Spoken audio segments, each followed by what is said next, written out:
तर तुमच्या सर्वांचं स्वागत करतो आपल्या चॅनल मित्रांनो. संजू सॅमसन 2 दिवसापासून जे आहे संपूर्ण सोशल मीडिया असेल किंवा न्यूज मीडिया असेल सर्व ठिकाणी फक्त त्याच्याच नावाची चर्चा आहे. कारण त्याने जे आहे इतकं सुंदर काम केलंय, त्यामुळे आपली टीम जिंकू शकलेली आहे. परंतु मित्रांनो, त्यासोबत सोशल मीडियावरती अनेक गोष्टींना, चर्चांना, अनेक बाबतींना उधाण आलं होतं.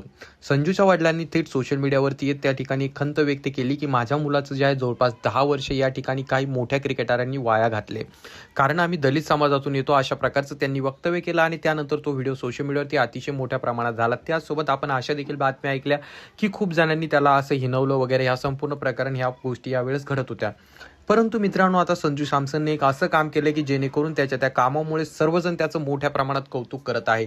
जे लोक त्याला हिनवत होते, की ज्या लोकांनी त्याची संधी गमावली होती किंवा त्याच्या आयुष्यातील 10 वर्ष वाया घातले, त्या सर्वांना मान खाली घालायला लावणारं आणि असं त्याने काम केलंय, ज्यामुळे आता सर्वच ठिकाणी त्याचं मोठं कौतुक होत आहे. तर त्याचा जे लोक विरोध करत होते त्यांना अपमान झाल्यासारखं वाटत आहे. तर त्यांनी नेमकं काय केलंय मित्रांनो, त्यांनी वर्ल्ड कप जिंकला आणि त्यानंतर त्यांनी थेट आता लोकांची मने जिंकायला सुरुवात केलेली आहे. संजू सॅमसनने 2 होतकरू खेळाडूंच्या प्रशिक्षणाची संपूर्ण जबाबदारी घेतली, जेणेकरून त्यांचं आयुष्य बर्बाद होऊ नये यासाठी त्यांनी हे काम केले.